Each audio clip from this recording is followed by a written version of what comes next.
আসসালামু আলাইকুম। জামাতের আপনার নেতা আমির আমির সাহেব, আইনাল সাহেব, উনি আপনার গতকালকে একটা নিউজ দিছিল, ব্রেকিং নিউজ। সেটা হচ্ছে এরকম যে আপনার কোনো এক মাজারের খাদেম উনি আপনার এই যে মাজারি সাহেব, মিজানুর রহমান আজারি সাহেবের মাথার দাম আপনার মাথা চাইছে 10 লাখ টাকা, সে পুরস্কার দিবে। তো আসলে কি ভাই বলবো জানেন, মাজারের লোকজন তো মানে বলার কিছু নাই। থাক, মাজারের সম্পর্কে অনেকের ভক্তি ভালোবাসা আছে, মাজার নিয়ে কিছু নাই বলি। তো মাজারের লোক এই কথা বলছে, তো লোকটার নাম হচ্ছে সাদেক। তো এটা আইনাল ভাই বলে এবং অনেক প্রতিবাদ জানাইছে। উনি একজন জামাতের ভালো নেতা, গত একবার মানে নমিনেশনও পাইছিল, ওনার নিজের মুখের কথাই আর কি। তো আমি এই সাদেক সম্পর্কে দুইটা কথা বলি, হ্যাঁ। তো আসলে কি জানেন ভাই, মানে পাগলের তো অভাব নাই দেশে, কিছু পাগল কিছু কথা বলবে। বিনোদনও তো দরকার আছে, তাই না? আপনারা যে রাজনীতি করবেন, বিনোদনও দরকার আছে, হ্যাঁ। তবে একটা কথা হচ্ছে, আমি মনে করি যে ওরে গ্রেফতার করা উচিত। কেন জানেন? কারণ হচ্ছে যে এই ধরনের একবার একবার কেউ যদি বলে, যদি কেউ যদি ওইটার যদি বিচার না হয়, তাহলে দ্বিতীয়বার এই কথাটা বলার আবার অনেকেই সাহস করবে। ঠিক আছে? এবং বলতে বলতে মানুষের মুখ চলে আসবে।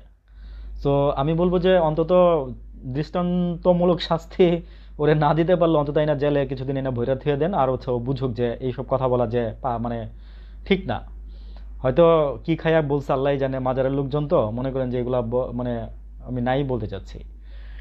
তো নিউজটা শুনে আমার কাছে খুব অবাক লাগলো যে আসলে আমি জানি না গতকাল থেকে আজকে পর্যন্ত প্রায় 48 ঘন্টা পার হইতেছে, যে প্রশাসনের কানে এই জিনিসটা গেছে কিনা, নিউজটা, বা কেউ উদ্যোগ নিচ্ছে কিনা, কিংবা ও গ্রেফতার হয়েছে কিনা, এখন পর্যন্ত আমি জানি না বা শুনি নাই। তো আমি বলবো যে ওকে গ্রেফতার করেন, ঠিক আছে? ওকে গ্রেফতার করার দরকার আছে। বিকজ দেখেন, মিজানুর রহমান আজহারী সাহেবকে নিয়ে এত কিছু হচ্ছে, এত কথা হচ্ছে, কিন্তু কেউ কিন্তু কোনো বাজে মন্তব্য করে নাই।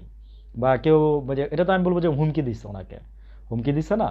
তো আমার মনে হয় কেউ যে এটাকে যে হুমকি দিচ্ছে, এটা এই এই নিয়ে কেউ মামলা করতে পারেন। মামলা করে ওই মনে করেন যে ওরে ওরে পুলিশে ধরাইতে পারেন, প্লাস ওরে প্রশাসনের হাতে দিতে পারেন। ঠিক আছে? তো এই ধরনের ছোট ছোট কাজগুলো কিন্তু আসলে অন্য কিছু লক্ষণ, এই জন্য আমি এই ঘটনাটা বলছি।